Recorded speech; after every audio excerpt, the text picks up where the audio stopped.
of paying subscribers. But secondly, I learned more from them than they learned from me, because every one of my consulting clients told me no matter how many followers they have and no matter how many followers they have on Twitter or Facebook, they are not converting into sales. These are people that make more money than Roy and I do online. These are people that have been in internet marketing for 10 years. These are people that sell hard, good, physical products online. These are not people that sell info products.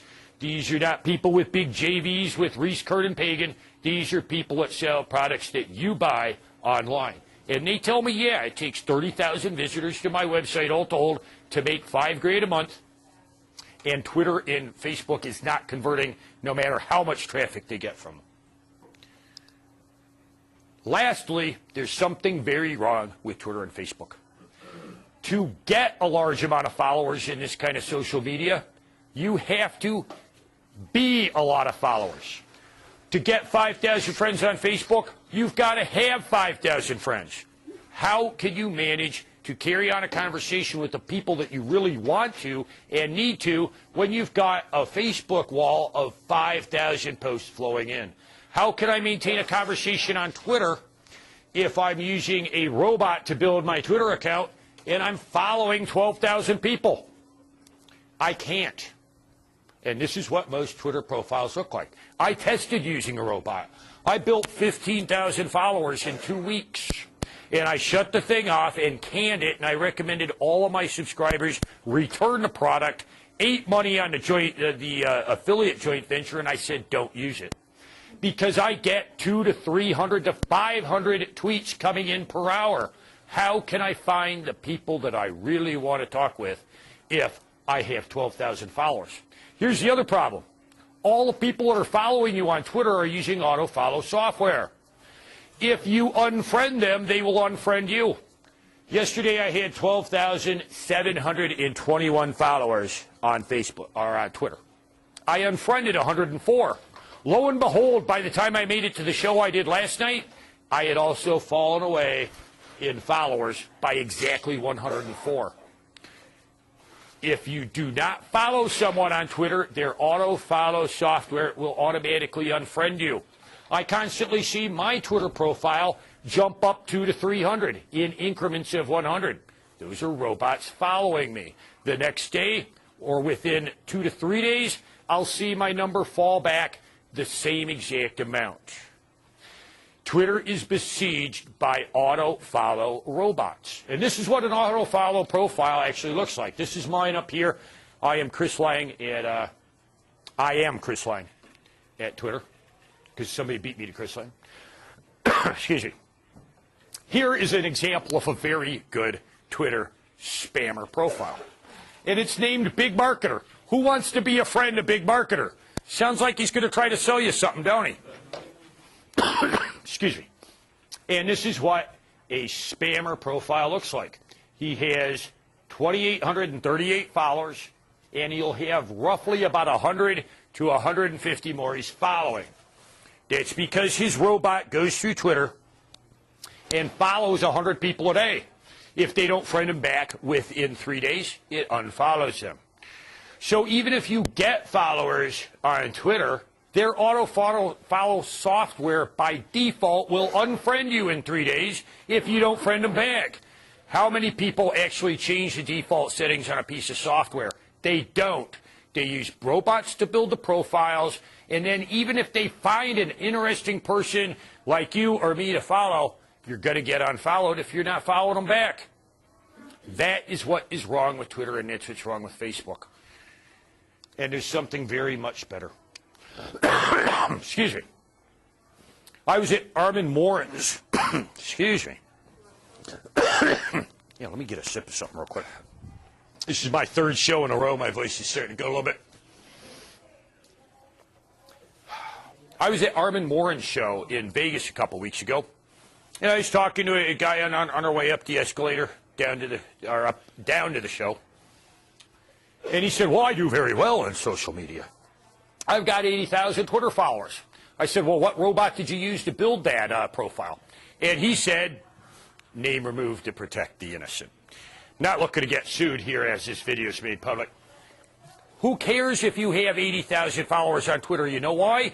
Because he's following 80,000. Basically, all you're doing is pressing a button and spamming Twitter. That is not social media. That's being a social media spammer. I've tried it. It don't work. If you do not participate, don't waste your time in social media. So why Google Buzz? Google Buzz is in your Gmail account. You have to enable it, and you have to opt into it. This is the best thing that could happen to internet marketers like us, because your prime conversion is going to occur in your email list's inbox. Anything that gets people into their inbox is going to do wonders for all of us in internet marketing. Participants get email alerts. You don't have to spend a whole lot of time following a Twitter page or following a Facebook wall. If you participate in a conversation, Google will let you know as that conversation is updated. And Google Buzz is about a conversation. This is what we're going to be showing you here in just a minute, why Google Buzz is so important. But the number one reason to get buzzed is America is growing up Google these days. There's roughly 3 million people going to college these days. 3 million kids enrolled in the United States college system. All 3 million of them are growing up Google. Colleges cannot afford to run Microsoft Exchange servers and support their own email data center. They can't afford the fiber optic pipe. They can't afford the admins. They can't afford the computer upkeep. Every major college in America has switched to Google. Every kid that goes to college these days is getting a Gmail account. They're using Google Documents. They're using Google Wave to keep up in the classroom and out. They're using Google Buzz. They're using their Gmail. They're using Google Friend Connect, and they all have Google logins. While these kids go to school for 4 to 6 years, hopefully 4, they are using Google day in, day out, and it comes with their dorm room. Roughly, Google announced the other day 7 million people worldwide growing up Google. And they said 3 million people were in the U.S. using Google at colleges. I looked at the college enrollment stats for last year. 294,000 people were enrolled. It must have gone up 6,000 this year because all 3 million of them are using Google apps and Gmail. So, Google Wave is about a conversation. What's a conversation? Ooh, ooh, ooh, teacher, pick me, pick me, pick me. Remember that guy? Remember that guy in grade school? He got beat up a lot at recess. That's how I see Facebook and Twitter these days. A room full of people that don't care what anybody's talking about and are all shouting, pick me, pick me. It's not a conversation. That's Horseshack, if you remember. Welcome back, Connor. So what is a conversation? Here's the topic. Here's how I feel about it. What do you think? You don't understand something? Ask me a question. I'm here to help you. That is a conversation led by an authority. We're going to be doing much the same thing here tonight, and that is Google Buzz, because this is what a Google Buzz looks like. Excuse me. There is not a run of disassociated blurbs of text about people making cookies and what movie they're going to tonight. This is a conversation led by the Google Buzz team asking for feedback on Google Buzz. You have the link to the parent content. The entire single page is about that conversation. It's threaded. It's all in one place, and it's about one thing. And it's a discussion. We're all on equal terms here. Every one of these is a different post. You can see names of real people, not business names, real people. When I post on Google Buzz, it says Chris Lang. You can click any of those blue links and go to their Google profile, something I like to call your Google business card.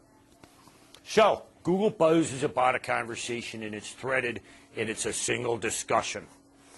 Nobody's going to be telling you what kind of cookies they're making unless you're discussing cookies, or unless I can go over their house and eat them. Buzz is in Gmail.